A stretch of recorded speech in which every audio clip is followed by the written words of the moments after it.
ಇವತ್ತು ಸಂದೇಶ್ ನಾಗರಾಜ್ ಅವ್ರದ್ದು ಹುಟ್ಟುಹಬ್ಬ. ಅವ್ರ ಮನೆ ಇಲ್ಲೇ ಮಲಕ್ ಮೈಸೂರು ಹತ್ರ ಬರೋದಲ್ವಾ, ಹೀಗಾಗಿ ಆಕಾಶ ಭೂಮಿ ಎರಡನ್ನೂ ಒಂದು ಮಾಡ್ತಾ ಇದ್ದಾರೆ. ಪೊಲೀಸರು ಆ ಕಡೆ ಬ್ಯಾರಿಕೇಡ್ ಹಾಕ್ಬಿಟ್ಟು ವೆಹಿಕಲ್ನೇ ಬಿಡ್ತಾಯಿಲ್ಲ, ಎಲ್ಲ ವೆಹಿಕಲ್ ಈ ಕಡೆಗೆ ಕಳಿಸ್ತಾ ಇದ್ದಾರೆ. ಅಲ್ಲೇ ವೈಟ್ ಕಲರ್ ಒಬ್ಬರು ಕಾಣ್ತಾರೆ ಮೇ ಬಿ ಕ್ಯಾಮ್ರಾದಲ್ಲಿ.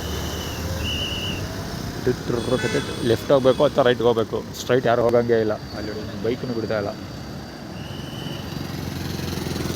ಆಕಾಶ ಭೂಮಿ ಎರಡು ಒಂದಾಗ್ಬಿಟ್ಟೈತೆ, ಅಲ್ಲಿ ಒಂದು ಜಾರಿ ಇಲ್ಲ.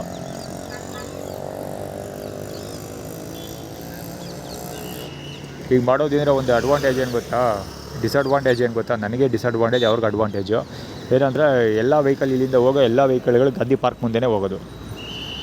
ಸೊ ಅಲ್ಲಿ ಹೆವಿ ಕ್ರೌಡ್ ಆಗುತ್ತೆ, ಹೆವಿ ಸೌಂಡು, ಹೆವಿ ಕ್ರೌಡು, ತಡ್ಕೊಳಕ್ಕಾಗಲ್ಲ. ಆ ರೇಂಜ್ ಗಾರ ನೋಡಿತಾರಲ್ಲ, ಕುಯ್ ಕುಯ್ ಕುಯ್ ಕುಯ್ ಅಂತ ಬೇಕಂತ ಅಲ್ಲಿ ಬಂದು ಗಲಾಟೆ ಮಾಡೋದಕ್ಕೆ ಅವ್ರಿಗೆ ಕಾರಣ ಬೇಕು.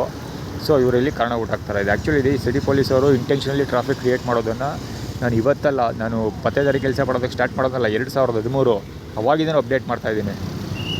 ಸ್ಪೆಷಲಿ ಕಾರ್ ತೊಗೊಂಡಲ್ಲ ಅವಾಗಂತೂ ಸಿಕ್ಕಾಪಟ್ಟೆ ಬೇಕಂತಲೇ ಕ್ರಿಯೇಟ್ ಮಾಡೋದನ್ನು. ಅಕ್ವೇರಿಯಮ್, ಸ್ಟ್ರೈಟ್ ಜಾಕರ್, ಫಸ್ಟ್ ಲೆಫ್ಟ್ ಲೇನ ಇಂಟೆನ್ಷನಲ್ಲಿ ಬೇಕಂತ ಪೊಲೀಸವರು ಸಿಗ್ನಲ್ ಲೈಟಲ್ಲಿ ಆಫ್ ಮಾಡಿಬಿಟ್ಟು ಮ್ಯಾನ್ಯುವಲಿ ಸಿಗ್ನಲ್ ಕೊಟ್ಕೊಂಡು ಟ್ರಾಫಿಕ್ ಕ್ರಿಯೇಟ್ ಮಾಡೋದನ್ನು ನಾನು ಎಷ್ಟೊಂದು ಸರಿ ವೀಡಿಯೋಸ್ ಮಾಡಿ ಅಪ್ಲೋಡ್ ಮಾಡಿದ್ದೀನಿ. ಅದೇನು ಸೋಷಿಯಲ್ ಮೀಡಿಯಾದಲ್ಲಿ ಇದೆಯೋ ಇಲ್ವೋ ಗೊತ್ತಿಲ್ಲ. ಯಾವಾಗ ನಾನು ಕಾರ್ ಓಡಿಸ್ತಿದ್ದಲ್ಲ ಅವಾಗ 2015 ಮಾಡಿರೋದು ಅದು ಜಾಸ್ತಿ. ಇವಾಗ ಅದೇನೋ ಆಗಿದೆಯೋ ಏನೋ ಗೊತ್ತಿಲ್ಲ.